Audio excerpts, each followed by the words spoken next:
But you know what they do? Did I tell you? They always make my cameo very small so that you might miss it. So then you have to go buy another ticket to see the movie again to make sure.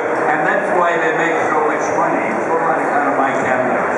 But you probably figure that out. What's your question?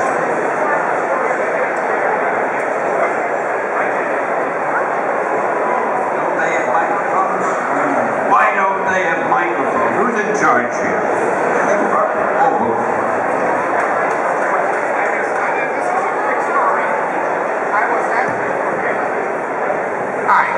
I was at the bank a couple weeks ago doing business, and I mentioned about coming to the convention and seeing Stan Lee. And the teller says, "Oh, I know who he is."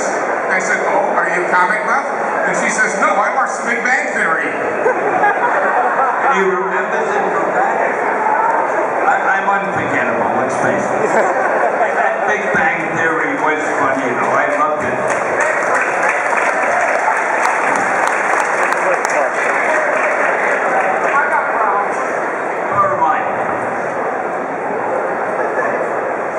You handle this whole thing. I can erase it? No, just if anything goes wrong, I can blame it on you. Do you have a personal favorite cameo that you've had so far? I really love them all. I had to, you won't know this, you wouldn't suspect this, but I'm really my biggest fan. And I love everything I do. I look at those cameos and I think, wow, did I do that? Oh, did you all see the new Iron Man movie? But I gotta tell you something, my cameo was bigger than that. They had to cut it because the movie ran too long. Since I like you all so much, I'm gonna tell you what the whole cameo should have been, and you're the only people who know this until I go to the next convention. I was supposed to be very enraptured by the girl at this beauty contest.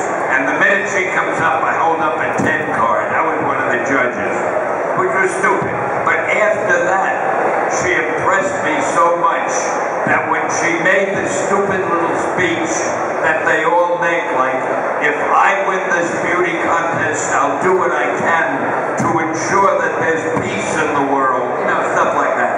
And I go, oh, words to live by. And that was very funny, and they cut it, and I'm never talking to them again.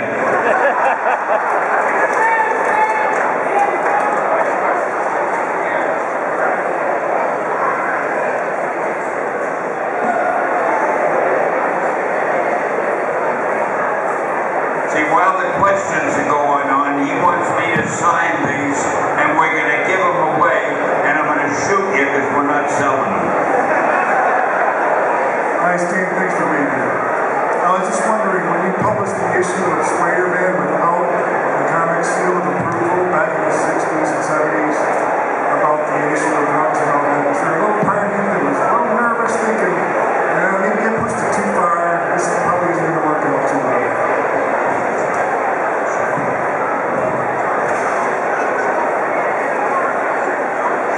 I never feel uncomfortable. The comics code was so stupid. I got a letter from the Office of Health, Education, and Welfare in Washington saying, we think it would be great if you would do an anti-drug message in one of your comics. That was Washington. So I said, fine, we'll do it. So we ran this 3-part story of Peter Parker and Spider-Man. One small scene, somebody he knew had taken an overdose and thought he could fly and was going to jump off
Which was stronger?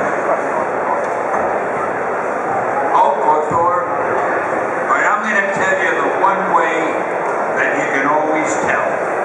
It depends who's writing the story.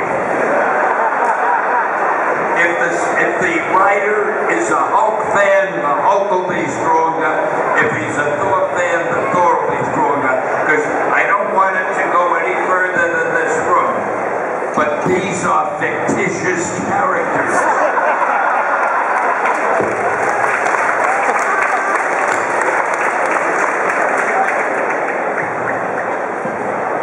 Mr. Lee, I just want to say thank you from the bottom of my heart. You know, about those fictitious characters that you were saying about Thor and Hulk and Iron Man and Captain America, the suits, the shields, all those wondrous, woolly, wild characters you made through the decades helped make me who I am today.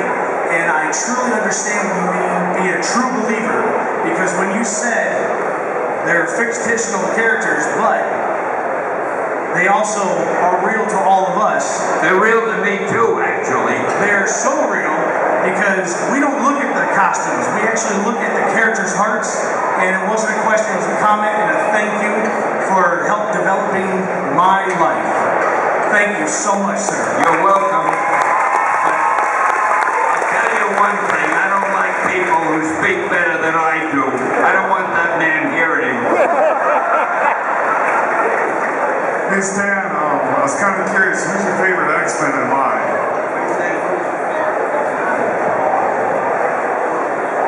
I think Professor Xavier, because he was like me, he was so smart. I know, I like Magneto too. To me, he was the perfect villain.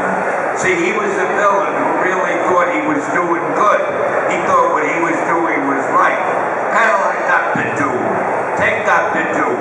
You may not want him, but take him. He's the king of his own country and he rules it, and he feels that he should be ruling the world. Well, there's no law against wanting to rule the world. I'll tell you this to prove it. You could walk up to a cop on the street and you could say, "Excuse me, officer, I want to rule the world." Not a thing you can do about it. What got me on that subject? I forget what you said, but whatever it was, I'm sure you're right. Oh, I don't have a favorite. I love them all. People are always asking me, who's your favorite hero? I'm really very impartial. I love everything I've done so much that I mean, when they ask who's my favorite character, I usually say Spider-Man, because that's what people expect to hear. But I also like Thor, and I like Daredevil, and I like the Fantastic Four, and I like Doctor Strange, and the Inhumans, and the Black Panther, and everybody else. So it's hard to have a favorite. The favorite was always whichever one I was writing at the time, and I'm talking too much. We should have another question.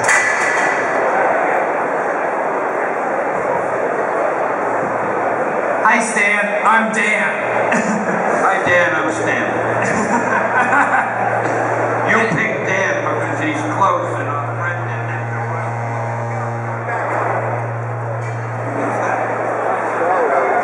You can't learn how to handle these microphones.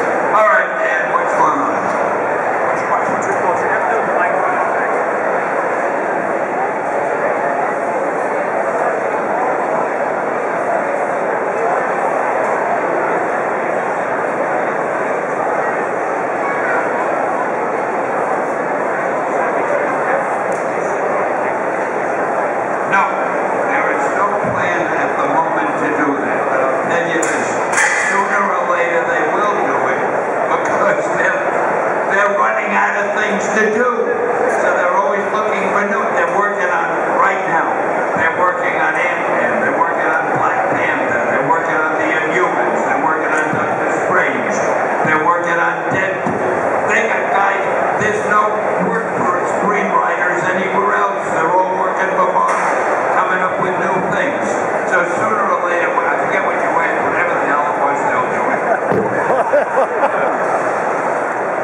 wanted to ask you if you would be kind enough to sign my arm so that I can get your autograph tattoo.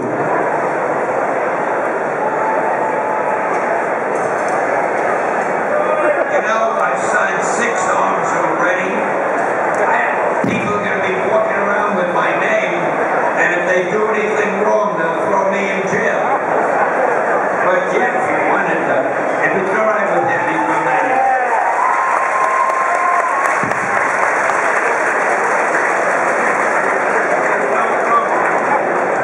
This man has everybody's name on the face of the earth. There's no room left.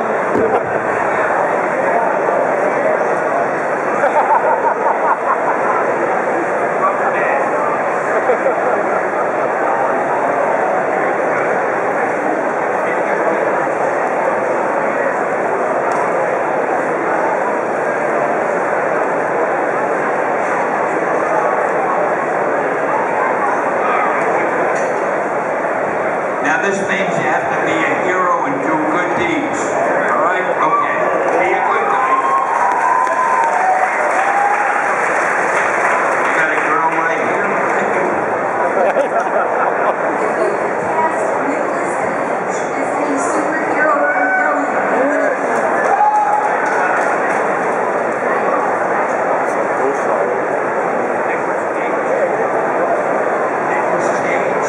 He's actually a friend of mine. Wait a minute, didn't he play the Ghost Rider? Well, let's stay with the Ghost Rider.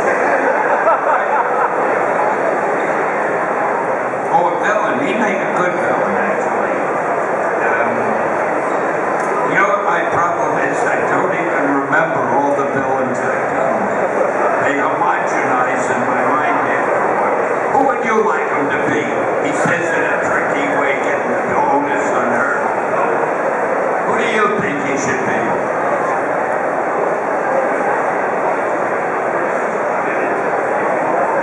These people are waiting with bated breath.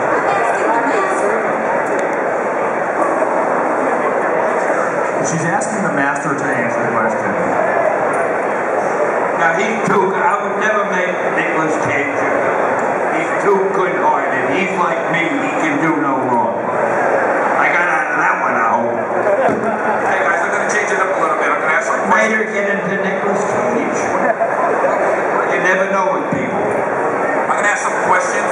I'm going to give away some prints, okay? I'll sign my Stan. Simple first question. What was Stan's cameo in a non-Marvel movie?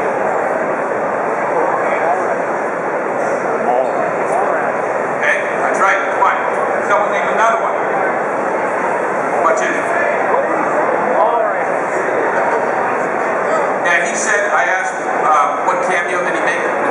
What cameos did he make that is a non-Marvel movie? He already said Mallrats. There's one more. Miss Mars. Huh? Miss Mars. It's Mark. Yeah, he played that. He was like, this guy was in coma. He woke up his coma and was like, fucking same thing. Can't hear you. My name's Justin Morgan, big fan. And Name of the movie? yeah, the movie's called No idea what's going on here. Yes, there's one more I know of, which we actually were talking about. The lady right here. It's not a comic book movie. It's a non-comic book movie. I can't even think of it.